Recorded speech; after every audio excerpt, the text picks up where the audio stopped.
Hey, this is Sex Cult Baby, and today I have teamed up with another awesome atheist YouTuber called Unholy Sara to talk to you about sex ed. Hi, I'm Unholy Sara. Thank you so much for having me on your channel, X-Cult Baby. It's a privilege. If you haven't checked out Sara's channel before, you absolutely should. Both she and I were pretty fortunate that our parents weren't entirely opposed to sexual education because they did talk to us somewhat about sex, development, and relationships. But even then, there's a lot of stuff that we never heard that would have been pretty helpful. That's why each of us have uploaded separate videos to our channels that we've both collaborated on, talking about sex ed stuff that we feel doesn't get talked about enough. So when you're done watching this video, do not forget to go check out the corresponding video on Sara's channel. Link will be in the description. And while you're there, obviously, like, comment, subscribe. Alright, with all that out of the way, let's get into it. First topic I want to cover, contraceptives, also known as birth control. Under this topic, we're going to be talking about how different contraceptives are effective at preventing pregnancy, how effective they are at preventing STDs, and a couple of other stats. Of course, the first one I have to mention is abstinence and outer course. Now, you might have heard of abstinence, but outer course is sexual activity that isn't vaginal sex. And abstinence, of course, is not having sex at all. Both of these are 100% effective at preventing pregnancy because, in case you didn't know, the only way to get pregnant is if sperm exits a penis, swims through the vagina to the uterus, and fertilizes an egg. So, if a penis and a vagina are not having contact with each other, you can't get pregnant. That may seem really obvious to some people, but like we said, some people didn't get a very good sex education, and they're actually not sure what kind of sex leads to pregnancy. Another form of contraception is sterilization, which is a more permanent route if you never want to get pregnant or be able to get somebody else pregnant in your life. If you have a uterus, you would get a procedure called tubal ligation, also known as getting your tubes tied. The fallopian tubes are the conduit that leads from your ovaries, which is where your eggs are, to your uterus, which is where the egg is fertilized. So, during this procedure, the fallopian tubes are blocked off, no egg can get to the uterus, there will never be any eggs to get fertilized. If you have a penis, you can get a vasectomy, which blocks the tubes that carry sperm out of the scrotum. In other words, sperm would be unable to leave your body. You would still ejaculate semen, but there wouldn't be any sperm in it, so you wouldn't be able to get anybody pregnant. Fertility awareness is a method in which a person with a uterus keeps very close track of their own ovulation cycle to prevent pregnancy.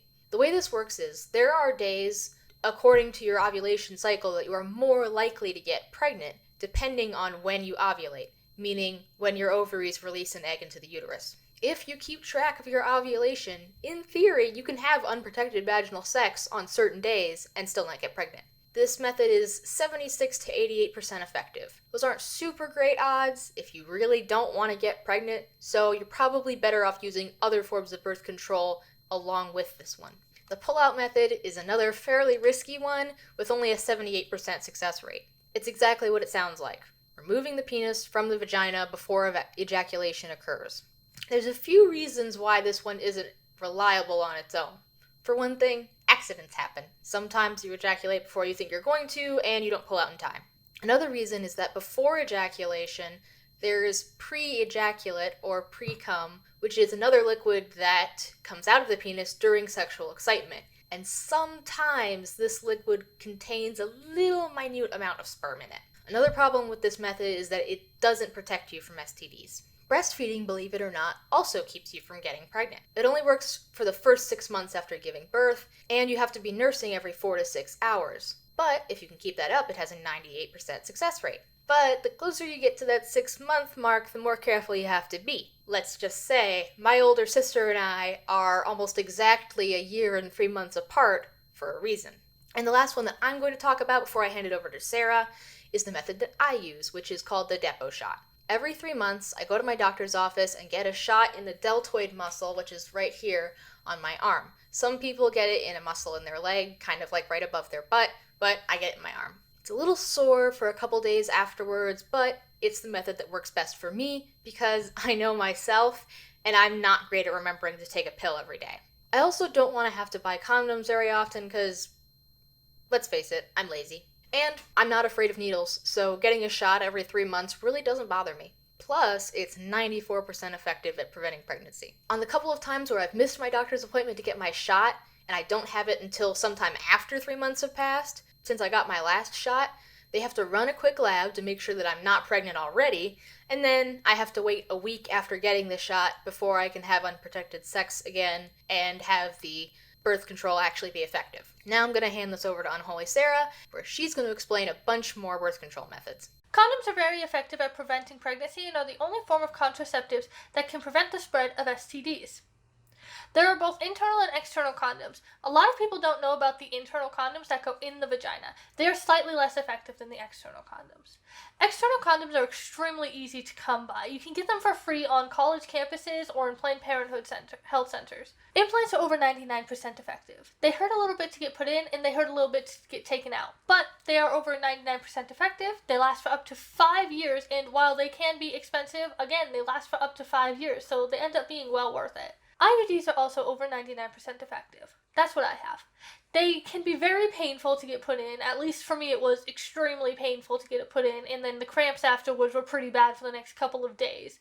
But I don't have to worry about birth control for 3 more years, so kind of worth it to me. Birth control rings are 91% effective, and they go in your vagina and only need to be replaced once a month. The patch is also 91% effective. You can put it on your arm, belly, back, or butt, and it only needs to be replaced every week, and then after the 3rd week, you get a week off of it. So you only need 3 a month. The birth control pill, when used correctly, is 91% effective. However, you do have to take it every day, so if you're not very good at remembering these sorts of things, then this probably isn't the best form of birth control for you. The diaphragm is 88% effective. You put it in the vagina to cover the cervix and prevent the sperm from entering. You have to put it in before every time you have sex, and then take it out and clean it after. The sponge is basically what it sounds like. It's between 71 and 88% effective. It also goes in the vagina to cover the cervix and prevent sperm from entering, but also has spermicide in it, which slows the sperm down. And, since we're on the topic of spermicide is 71% effective. It's like a cream or gel or something that you put in the vagina to slow sperm down and prevent it from connecting with an egg. The cervical cap is between 71 and 86% effective. It's a little cup that you put inside your vagina to cover the cervix and prevent sperm from entering. It should also be used with spermicide. Thanks, Sara. Now, let's talk emergency contraceptives. An emergency contraceptive prevents pregnancy very shortly after having unprotected vaginal sex. Like, if you get an IUD within 5 days of having unprotected sex, it's actually a very effective emergency contraceptive. The next most effective emergency contraceptive after that one is a prescription morning after pill called Ella. You can take this pill up to 5 days after having unprotected vaginal sex, and it will be just as effective 5 days after as it will be 1 day after. Over-the-counter morning after pills, however, have to be taken within 3 days of having unprotected sex, and they are more effective the sooner that you take them. And the last note I want to make about emergency contraceptives is that they are not to be used as regular contraceptives. They're not as reliable as regular contraceptives, and you really should not be relying on them alone to prevent pregnancy. So the next major topic I wanted to cover was masturbation. Now, let's make something clear to anyone who's feeling a little squeamish. Almost everybody masturbates. Seriously, all ages, all genders, single people, people in relationships. Some people do it every day, some people only do it every now and then. But the point is, almost everybody does it. And even though it's something that should be done privately, obviously, there's no shame in it. In fact, there are actually a lot of well-researched benefits to masturbating. It helps people relax, relieves sexual tension, reduces stress, aids in more restful sleep, improves body image and self-esteem, and it can even relieve menstrual cramps and muscle tension. And if you're a sexually inexperienced person, masturbation can help you figure out what you like, what you don't like, and it is really helpful to be able to communicate those things with a partner. So let's get personal. Myself, I started masturbating probably when I was around 12 or 13. It was before I had started menstruating, though. I'd been taking prescription stimulants for my ADHD for a few years at this point. They helped me with my social life and with my education, but man, sometimes it was really difficult for me to sleep on this medication. And on the nights when I could just not seem to fall asleep at all, masturbation was often the only thing that helped. A lot of religions place a lot of shame around masturbation, but the reality is it's really nothing to be ashamed of. Of course, there are some times when it can get out of hand, and I will let Unholy Sara cover that topic. Like ex Cult Baby said, masturbation is completely natural and normal and healthy, but it can become unhealthy. If your masturbation habits take a priority over everything else in your life, if you're choosing to be late for school or work or even miss it, if you're choosing to masturbate instead of hanging out with friends or spending time with family, or if it's just taking over your life, then you might have a problem. Don't be ashamed of this though, because a lot of people have this problem. You're definitely not alone. I do recommend that you speak with a therapist. They can help you through this and get you back on track to a productive life. If you're doing any sort of penetration while masturbating, which not everyone does, you should definitely make sure to use lube every time. Also, it's extremely important to clean your toys every time you use them, regardless of whether or not it's penetrative. There's bacteria in and on your genitals that are meant to be there, but once they're exposed, they can turn into something that can give you an infection. UTIs are no joke, and they're no fun. So make sure you clean your toys before and after each use. The last thing I wanted to touch on was sexual orientation. There are lots of different terms to describe one's sexual orientation, and I'm not going to make this a class on all the different words. But rest assured, no matter how you perceive your sexual orientation, there's probably a word for it. You're just a Google search away from not being the only person who seems to experience what you experience. And research shows that sexual orientation is most likely influenced by biological factors that start from birth. So, no matter what anybody tells you, the science shows that it is not your choice. Another thing to make clear, the way you feel, the way you act, and the way you choose to identify yourself are all three separate things. For a long time, even though I knew that I was attracted to people of a variety of genders, including my own, I didn't identify myself as pansexual as I do now. And even when I did identify myself as bisexual and pansexual, I was very hesitant to enter into relationships with people of the same gender as me. It's up to each individual to explore themselves and their feelings and figure out what label suits them best, if any. Or even if they decide that they need a label to describe how they feel. And there's no pressure to stick with any one label that you choose for yourself. For some people, the way that they feel or their discoveries about the way that they feel changes over time. And you can absolutely change how you identify yourself to reflect your current feelings. I originally came out as bisexual, as I said, and then later on I found that the term pansexual was a more fitting description of the way that I felt.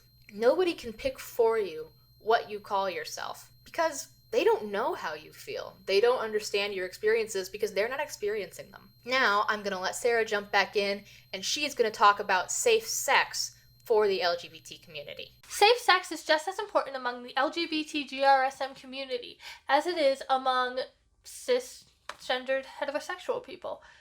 We still need to make sure that we're preventing the spread of STDs and unwanted pregnancies. Dental dams can be used for oral sex.